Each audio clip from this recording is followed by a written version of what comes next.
Everything that scares me is religion. Why refusing to understand what religion is can make you write embarrassing essays and even books claiming things that aren't religions are religions. Content note, this talk will include some slight ableist slurs. Here's a secret. Within academic studies of religion, there is and probably always will be disagreement on the definition of it. I think we can have at least working definitions of religion, as in we can define what we mean by it for the purpose of illustrating some facet of it to understand it as a whole better. I got my PhD in Cog Sci of religion in 2009, but before that I studied theories of religion that are substantive, functional, etc., and made me realize that the various takes on religion I'd heard from atheists were in fact true, but on a partial level.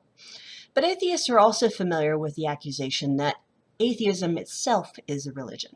This is not using a working definition of religion to understand it better. This is a classification of something as religious in order to minimize it.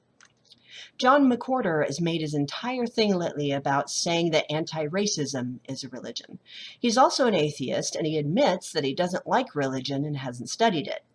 He flirts with ableism by considering whether the so-called elect might be crazy, but then he abandons that because apparently there's no satisfaction in branding it as a mental illness, because that doesn't allow you to write an entire book on how a cultural movement fits the definition of something you admit you don't know anything about.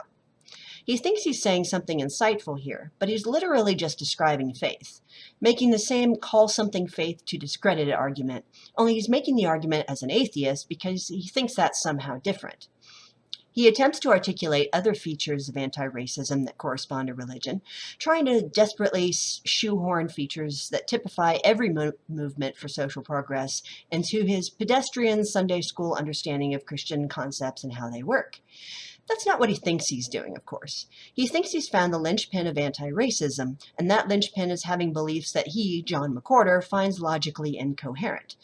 This man is an associate professor who teaches linguistics at Columbia, who uses the terms elect, woke, and third-wave anti-racism interchangeably, and thinks that a movement with beliefs that don't make sense to him must be accepting them on faith, and by virtue of that, must be a religion.